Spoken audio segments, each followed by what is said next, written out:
welcome to Pop Occulture. This is our brand new show about pop occulture. So we're going to discuss exactly what that means in a second, but right now we're going to tell you who I am, Lilith Dorsey, and who my co-host Jason Winslade is, and how we ended up talking about these things. I mean, I think specifically me in relation to media, I did my undergrad at NYU in the film production department, and then I left there in my senior year. And I went and got an anthro degree, and then I came back for my graduate studies in a sort of visual anthropology program that they have, which I didn't come from the anthropology side, I came from the cinema studies side. So a lot of cinema and media studies is what I was doing. As specifically, it's funny, I had a client the other day, specifically I had a concentration in dance on film and sacred dance on film. And I actually had a client the other day who's a famous sacred dancer. So I'm very proud of myself at this moment. But you and I have been discussing this for a long time, but I'll let you give your side of the bio things because you can do a much better job of that than I can.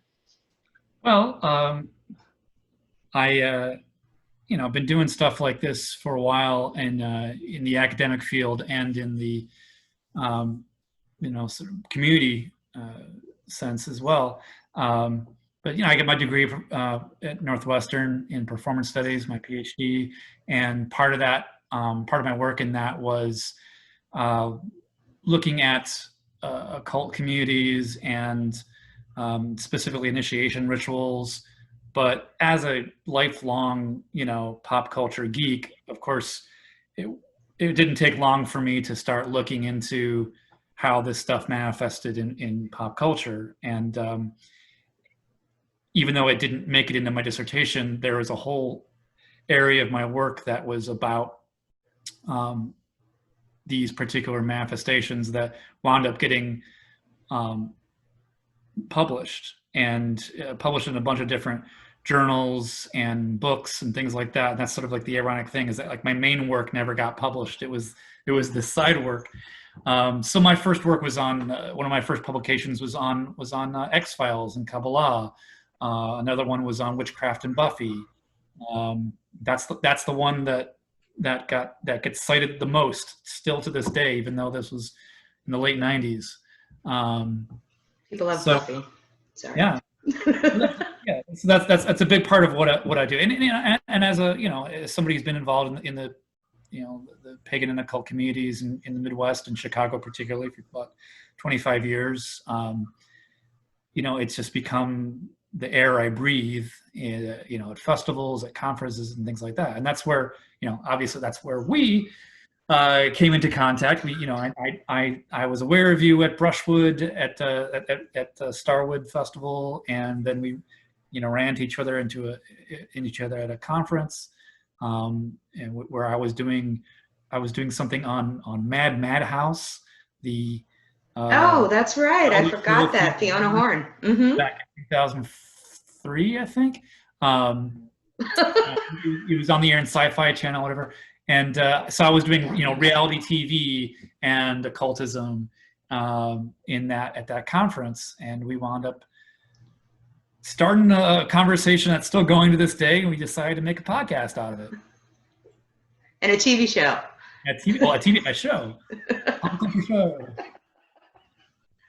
No, I mean, that was a crazy conference. We had a good time. I mean, I was showing my documentary about Priestess Miriam here in New Orleans. And I think that, even though I've been trained both for, media production and for cinema studies, television studies, and things like that, obviously because I'm a witch, I always identified as a witch and a magical practitioner, that it made sense that I wanted accurate representations of these things. And also really to understand where the representations that we got were coming from, So to me, the exciting thing, and I guess this will be for people too, is how we're really defining popular, right. And where we're going. Because I know for both of us, I, specifically want to include some of those classic things that were popular at the time, even though maybe you and I will be, only a handful of people that will, have this reference. But I think that we bring to the table, we are magical practitioners. So I think that's good, but we're also freaking, I'm, blurred from way back, and I have a geeky nature, and I just love to consume everything. Like, people can't understand how I could consume as much media as I do, and I'll just take it any which way all the time, most of the time. I'm like, no, it's true though. Like, I like it, I'll have it on my phone, or I'll have it on the TV, or, are you making fun of me? I thought that this was supposed to be for the commercial. We're making fun of each other. But I was just pointing out the pun. so how are we, though, okay, to get back to the seriousness of it all, how are we really putting the scope down for what is occult?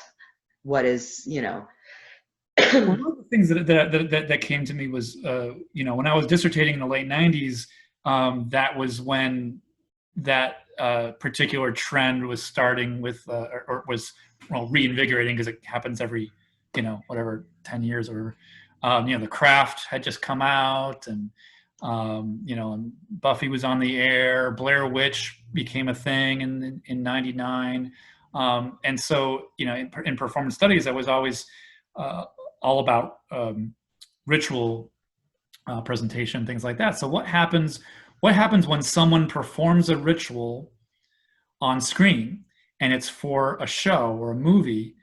And I was always thinking, okay, well, this is pretend, but it's also, you're doing the thing, you're going through those motions. So what's actually happening here? And so that kind of slippage between the real and the virtual, really fascinated me in terms of media. So when I think of, like, okay, how do we define occultism, and how do we define popular? That's and now I have my cat up here. Yeah. Okay. The dangers of video casting. So yes, when we think of the occult, I wanted to talk about this term occulture. And I had started to use that term again in the late 90s, thinking kind of naively that I had that you had a cat ass in your face. That I had coined it, but it turned out that other people were using it in the religious studies fields, new religious movements, particularly. And so, for instance, the author Christopher Partridge is a British scholar in religious studies, and he had an entire 2-volume study called The Reenchantment of the West, and he uses this term occulture, and he acknowledges that he wasn't the first to use it, and he looked to the roots of it and found that Genesis Peorage of Psychic TV and the Temple of Psychic Youth had first used it. And there's a whole episode right there about Genesis Peorage and the work he did with the Temple of Psychic Youth, and the way that they looked at a culture as counterculture in the context of the occult. So people like Genesis Peorage and Christopher Partridge would use this very broad umbrella of what I think of it as, like, sort of the Gulf umbrella of use of this term, so that it includes mysticism, Eastern religions, and yeah, all the problematic stuff about exoticization and colonialism with that, and any kind, or New Age, any sort of out there, hidden, to use the definition of occult, any kind of philosophy like that qualifies for the occult. He basically says that Christopher Partridge basically says that this is the best term he could come up with that described the cultural milieu of alternative religion. Anything that's basically not religious in the traditional sense, Western sense, and also not secular. So something that's in the middle. So it's a pretty broad umbrella.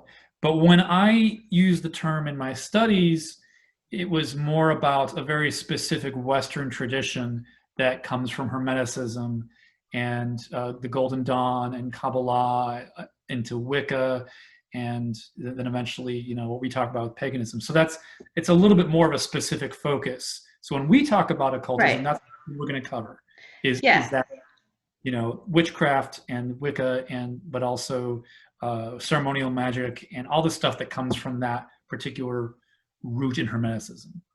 Yeah, I think one of the things we both just left out of the bio is that we're both performers as well. You know what I mean? Like, so I think that adds a whole nother layer to what we're speaking about, because if we're talking about how these things get performed or recorded or stuff like that, we've both already been, on every side of that situation, both as the practitioner or the performer or somebody who was attempting to record it for academic purposes or for entertainment purposes. So, I guess what I'm saying is, for anybody who's out there going, what do these two, mofos have to say about this witchy movie that I like so much? Like, well, there is that. We do have all sides of it, and we've experienced all sides of it. And I think that does give us sort of a unique take on the matter. It's not that we're criticizing it from this external place. We're criticizing it from someone who's tried to, navigate this difficult path on all sides. Yeah. It's important to establish that we're scholars and practitioners, but also fans, and that that's a big part of I think that when you look at the history of the crossover between the occult and popular culture, is that the practitioners themselves were fans. Sure. People who, you look at any book that talks about interviews people about how they got into paganism. They'll say, I read Tolkien, when I was a kid, or I imagine these fantasy worlds and things like that. And so there's a certain amount of fandom that goes into, people that decide they want to, delve into this stuff. And, the people in history who were like, oh yeah, the people from the late 19th century starting, some of these practices, they were big fans of certain literary authors, like Sure. Like Wind in the Willows and Kenneth Graham. Like, oh yeah, I read the Piper at the Gates of Dawn chapter. Not only did that influence all the stuff about Pan and Crowley's Pan and all that stuff, it also influenced Syd Barrett. Piper at the Gates of Dawn. So there's always been this crossover. The two are almost inseparable. So yeah, I think it's important to note that's a big part of what we do. So when we talk about popular, that begs another question. It's like, what do we mean by popular? I think we're allowed to take liberties in that particular,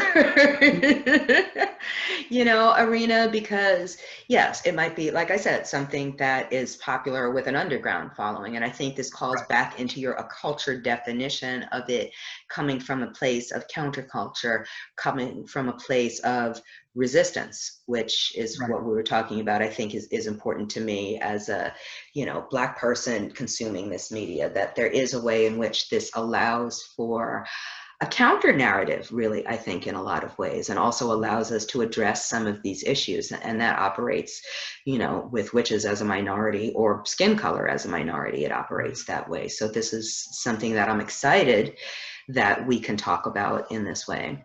Yeah, and like occultism itself, it offers the potential for that resistance, and at the same time, with other examples, reifies power strucures and white supremacy and all that kind of stuff. We'll talk about that too. Down with white supremacy.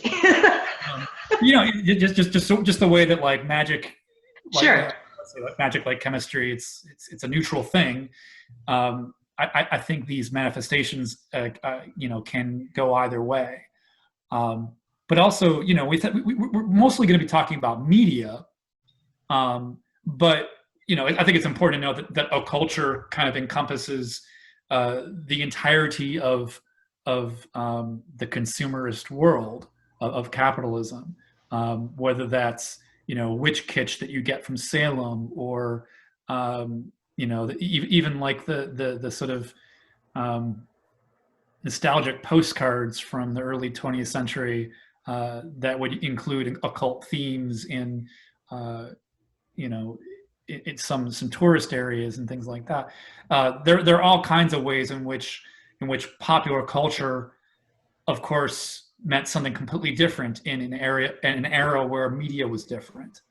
Going to the hot new salon and seeing that lecture on mesmerism, as opposed to watching the latest episode of Buffy or whatever. Yeah. And yet again, we're back to Blavatsky, which has been our running joke lately.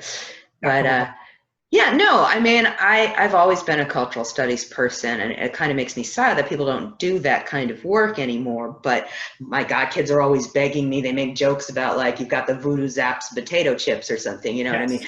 There's a way in which we, and now they just came out with this, I just threw them out because they went bad, but they came out with this Evil Eye brand, like, so you could hex your party guests or whatever with the Evil Eye chips or something, I mean, talking about those kinds of things, I think, is going to be fun, and it's certainly going to come up in some of the things that we're There's discussing. A whole direction you could go in terms of, like, advertising and commercials, and, like, Alan Moore said the advertisers are the modern shamans and all that. And I was just thinking, like, all the ways in which products work like magic. There was a whole thing with, like, and bringing race into it. There was a whole thing with these Clorox commercials with these, black women who were. There was almost this kind of, indigenous hoodoo vibe going on with the products they were selling, and really bizarre, choices that advertisers made. No, but again, this is basically the popular narrative that we're being fed in so many different ways, so I think that what we're going to be doing is looking at some of these things in mostly the more common media, but some other things thrown in there. So let's see. So what are some themes and tropes we're going to be looking at? We've talked about narratives of resistance. Yes. When you're looking at witchcraft, for instance, more specifically witchcraft in popular culture, you're gonna come across those narratives of resistance, and again, ways in which those narratives are co-opted. What else? What are some of the things that and I mean, I think we were thinking of some of these things about going into some of the tropes surrounding just magic in general. Magic, there's the trope that it's just sort of fake, or it's all smoke and mirrors, or there's the trope that it can only be performed by somebody who is, I had an ex that used to make a joke, somebody who's, like, disabled and lives in the middle of the swamp, and like right, the marginalized, yes.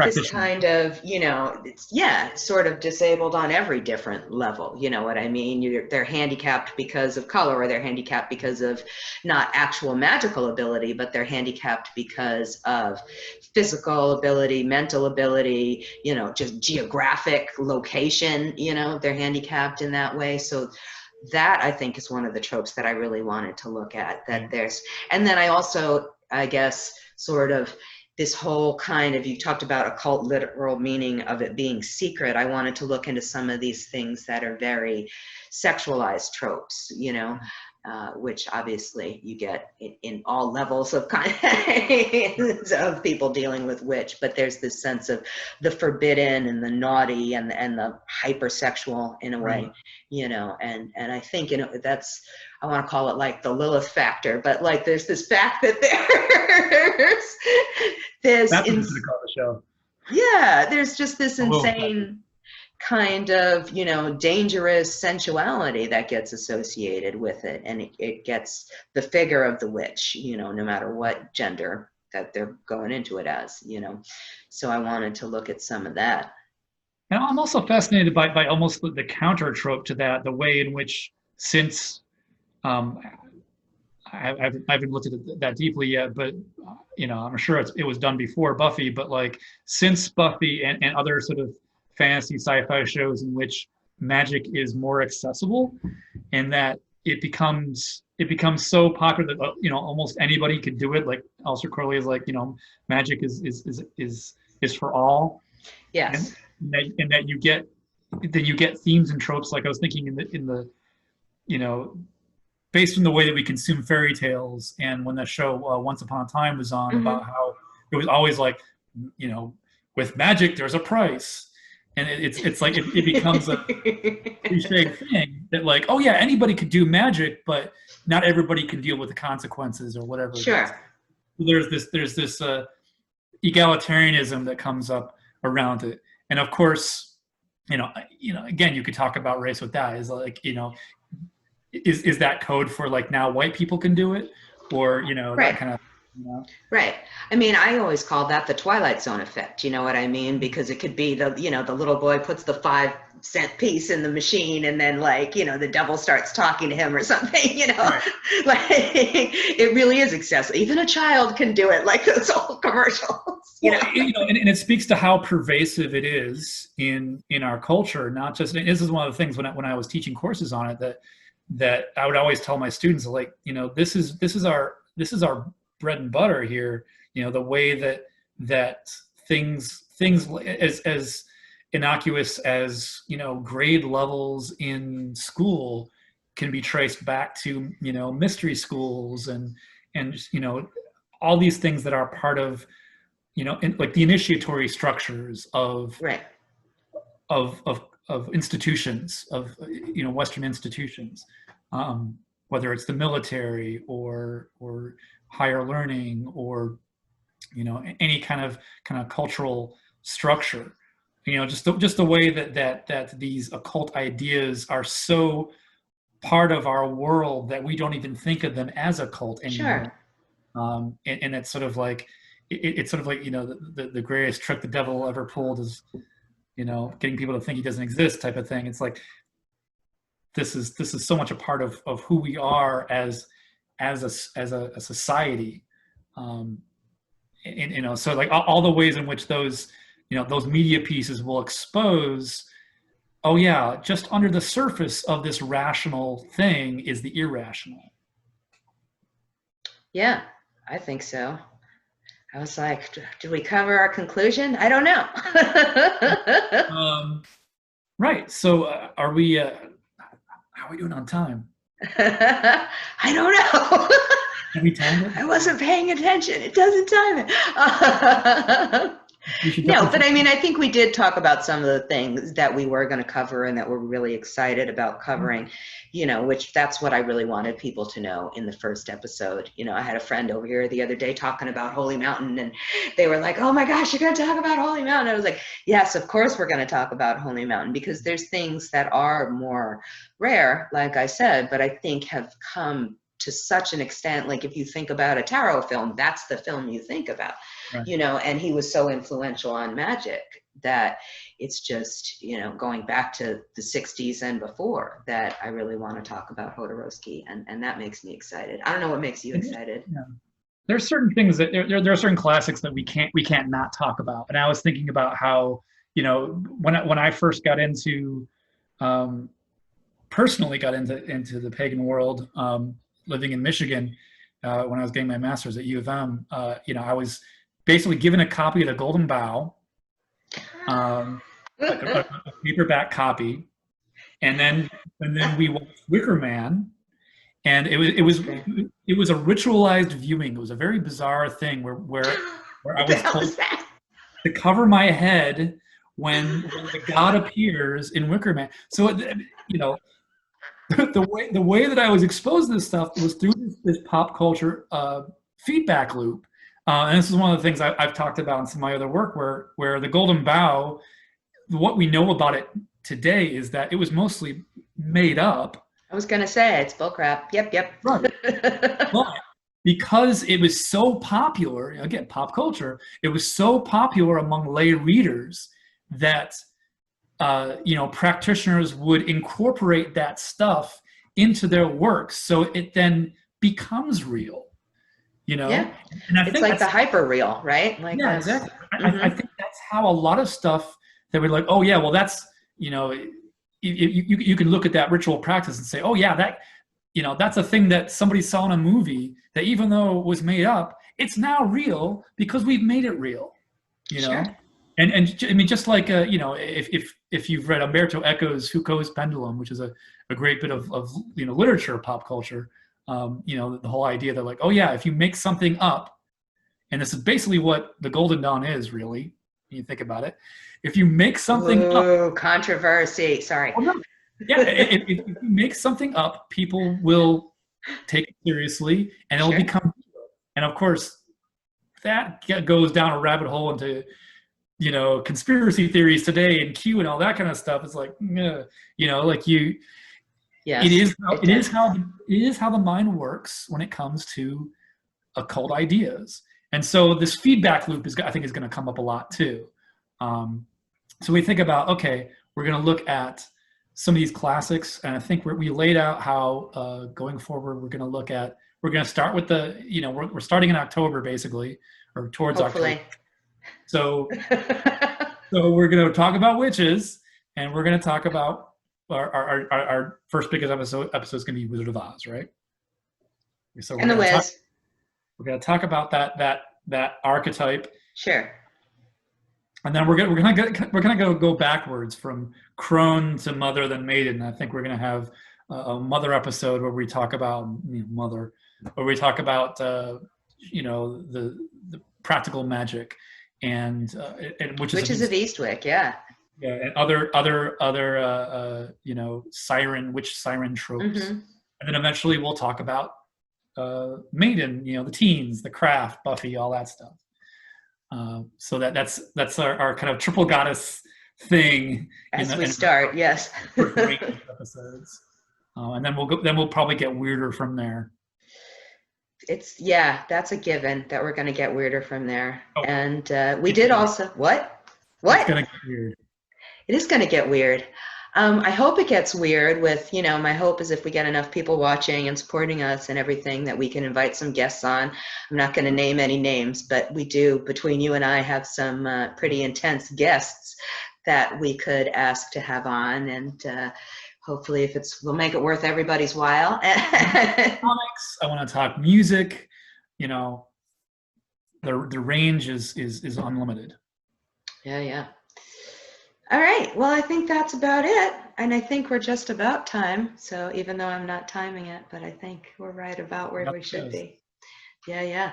So thanks, everybody. We're in the process. Hopefully, by the time you watch this, we'll have all our social media accounts up that you can follow us and share stuff. And, you know. Join us in 2 weeks. What? We'll be doing it every 2 weeks. So yes, we'll be doing it every 2 weeks. Feel free to contact us through our social media or whatever if there's something you want to talk about, or, you know, you can leave it in the comments. If there's something you want us to go into. Yeah. All right. Thank you. And, you know, whatever. Zoom out.